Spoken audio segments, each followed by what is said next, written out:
Key point 1. Why do people choose to study medicine? In 2015, Adam Kay's name was removed from the medical register because at that time, he had not been practicing medicine for 5 years. This fact upset him, but also gave him the right to stop keeping tons of medical reports at home. But after reviewing records and recalling the experience, Adam decided to share them and demystify the medical career for people from other spheres. How do you become a doctor? What pitfalls arise in their professional path? Is saving people's lives the greatest challenge doctors face? Soon, you will find out the answers to all these questions. By the way, when talking about choosing medicine as their vocation, most students voice 3 main reasons: the desire to follow their parents' careers, the influence of pop culture, Hello House series, and the aspiration to develop cures for deadly diseases. Adam's father influenced his choice in school, whose graduates usually became doctors, lawyers, and politicians. After 6 years of study, becoming a doctor no longer seemed so cheerful and easy, and the beginning of his practice completely dispelled his naive expectations. As you start a new career, ask experts about the potential rewards and challenges of reaching your goals. Nevertheless, 6 years in the hospital helped Adam Kay develop his strategy for practical work as a doctor. His insights, jokes, patient stories, and advice will be helpful and intriguing for medical professionals and those curious about what's going on in the minds of those mysterious people donning white coats. Key point 2. The core of medical practice. The life of a junior doctor is full of entirely different experiences. On the one hand, they must constantly follow doctors, observe how they make diagnoses, and communicate with patients. Also, they have many night shifts, and in case of an emergency, they have to demonstrate in practice what they've learned at university. On the other hand, they also witness funny situations. For example, on the first day, Adam Kay was given access to his new email, atom.k@nhs.net. But then if something went wrong at work, he could blame some guy named Atom instead. The start of practice is also a chance to meet unique patients. One day, fate brought Adam face to face with an extraordinary man who wore his shirt as a coat and joined the doctors during their morning rounds, trying to take an active part in their discussions. You may think this person also had a medical career, but no. The patient decided that he knew everything about diseases just as well as doctors. Doctors need kindness and simplicity to foster empathy and effectively communicate with patients. At the same time, Adam's work contained tragic moments. As a junior doctor, he witnessed his first death due to esophageal vein dilation. Seeing the bleeding, he immediately called his registrar, Hugo, but even he could not help the patient. While Hugo had experienced such situations more than once, Adam was shocked.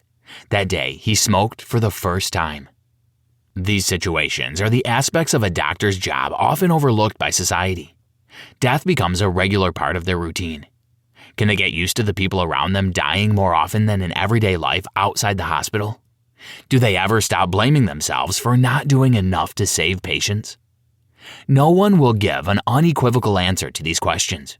But the fact remains, each loss impacts doctors' lives and affects their emotional health.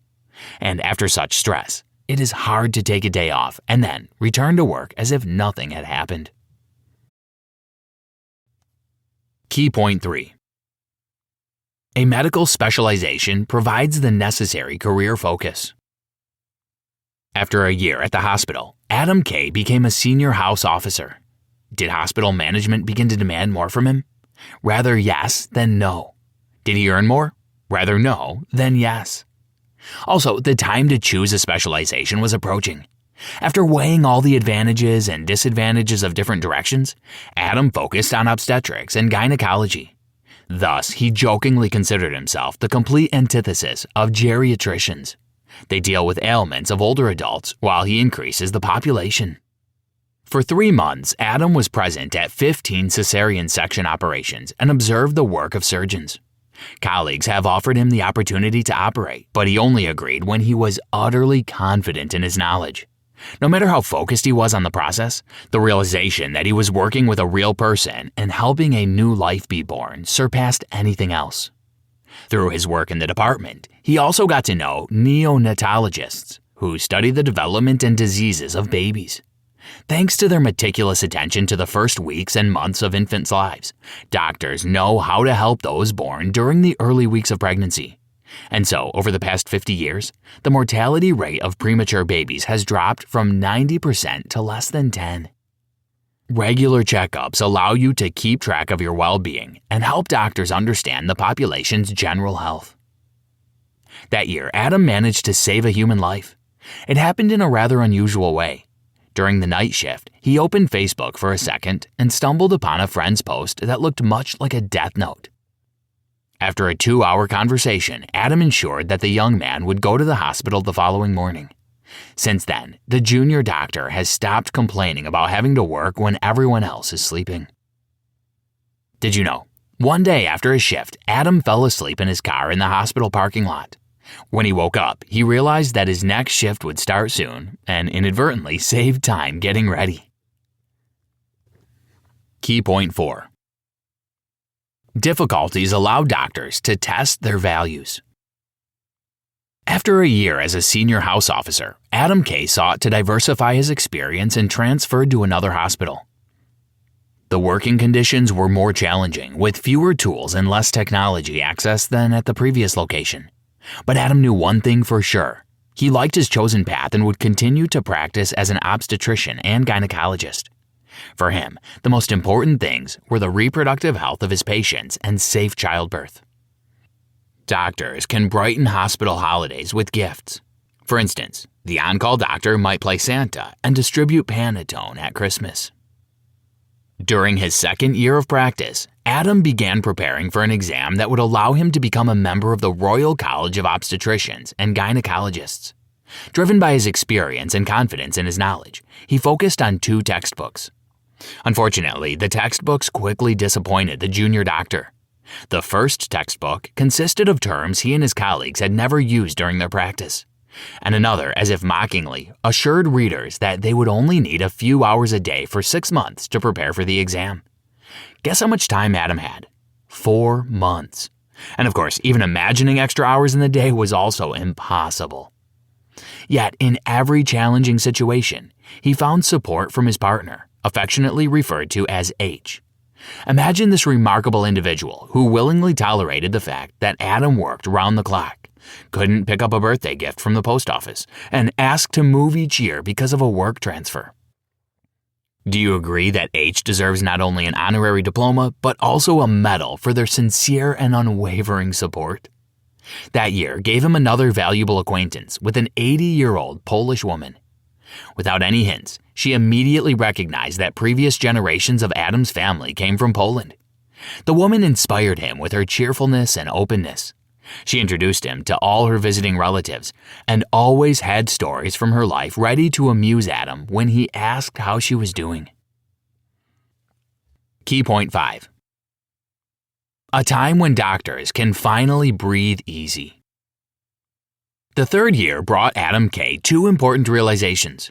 First, he did not care that his salary was below the minimum because he felt fulfilled in his medical vocation and understood its value. Furthermore, he began to pay closer attention to how doctors communicate and whether they valued each other's work. After all, months without days off, additional shifts, and penalties for the slightest mistake were considered the norm in the hospital. But there was no point in waiting for support and encouraging words from colleagues.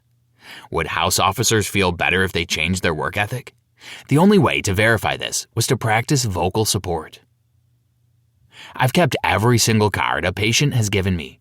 They were little fist bumps that kept me going, rays of thoughtfulness from my patients that hit the spot when bosses couldn't or wouldn't oblige. Adam K. The second realization was the desire to find a place with H. Although the apartment search process was sometimes exciting, Adam enjoyed talking with a counselor about possibly getting a mortgage. The counselor did not hide his surprise that the junior doctor's expenses were minimal. Adam had never been more grateful for his job, even though it didn't give him free time to have fun and spend money. Balancing personal and professional lives is a superpower among doctors, given their limited family time due to work. Adam soon became a registrar. Now he participated in the department's management, taught students, and was involved only in complex operations. He was often late for work, but now he held an important position, managed to spend time with his partner, and had his own place. Life ceased to seem as monotonous and complicated as before. However, everything was not always as cloudless as he would have liked. One day, Adam deliberately spent his day off working overtime at the hospital. This behavior is how Stockholm Syndrome works, feeling enjoyment from the circumstances restricting your freedom. Actually, he just wanted to make sure his patient was okay after a complicated operation. Key point 6. Medical superstitions, or how doctors turn illogical. Adam's new position allowed him to share his knowledge and deepen his experience. Out of curiosity, he could guess the diagnosis of people on the street, which is much more difficult for an obstetrician-gynecologist than for a dermatologist. In addition to specializations, doctors choose how to communicate with patients, whether to be positive, thoughtful, or just severe. Most combine brevity and sarcasm. But what has always remained a constant in his work is the principle that an even number of staples in suturing can lead to misfortune. Therefore, Adam taught students to apply only odd amounts. But that sounds like some superstitious medieval belief, you might say.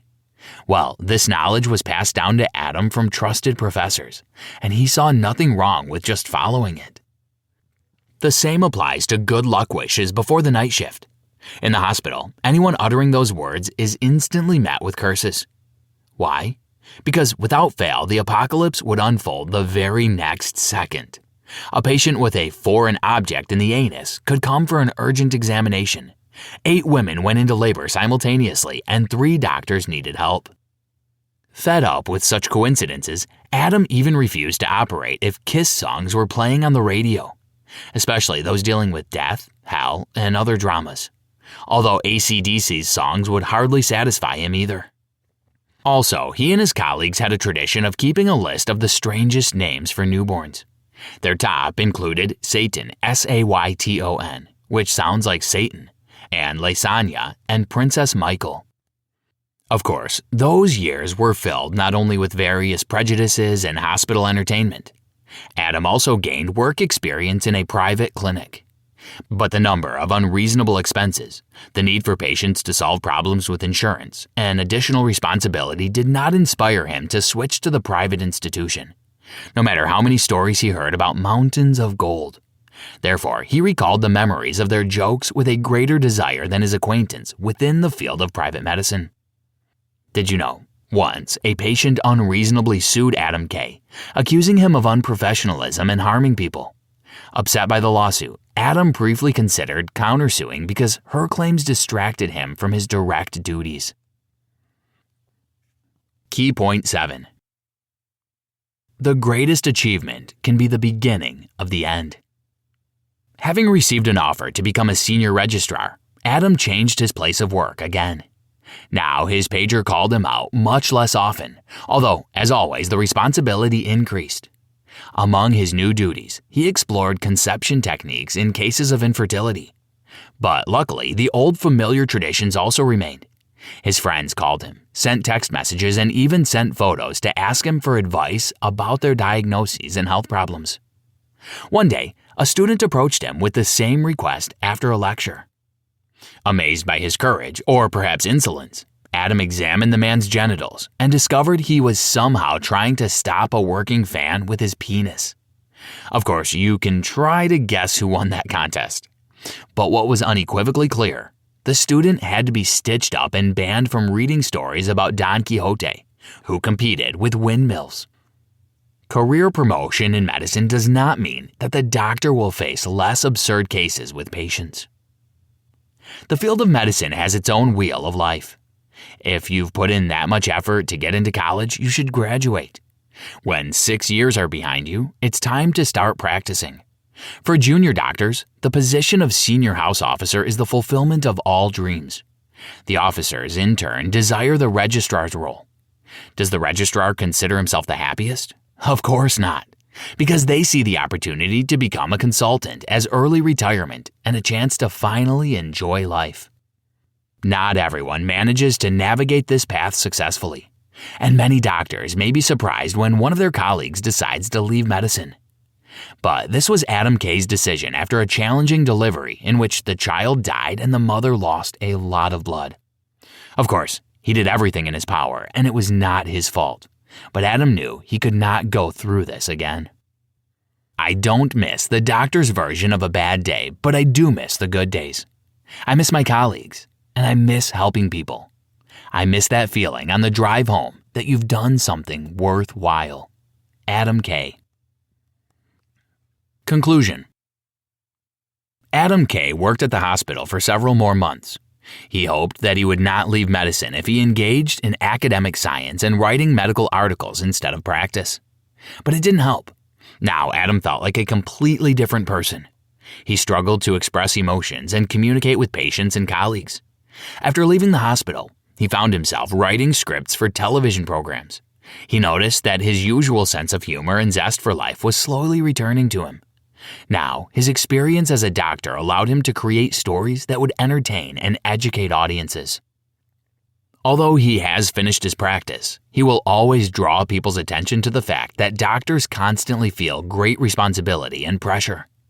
The insufficient number of specialists in many state medical institutions indicates that the motivation of employees is not money, but the willingness to help people take care of their health, and often the need to save patients' lives. Society must stop perceiving doctors as people from another planet who have no feelings and needs but simply serve others. They have to constantly balance on the edge of a knife, trying to combine their private and professional lives and not burn out while overcoming daily challenges. And it will be easier for them to cope with all this if they feel the understanding and support of others. Try this. Follow the changes in legislation regarding the duties of doctors. Whenever possible, initiate and sign petitions to raise salaries for medical workers. Express your gratitude for hospital care. Even when you think that doctors already know that they're doing an important job, remember that it is precious for them to feel the support of the people for whom they work so hard.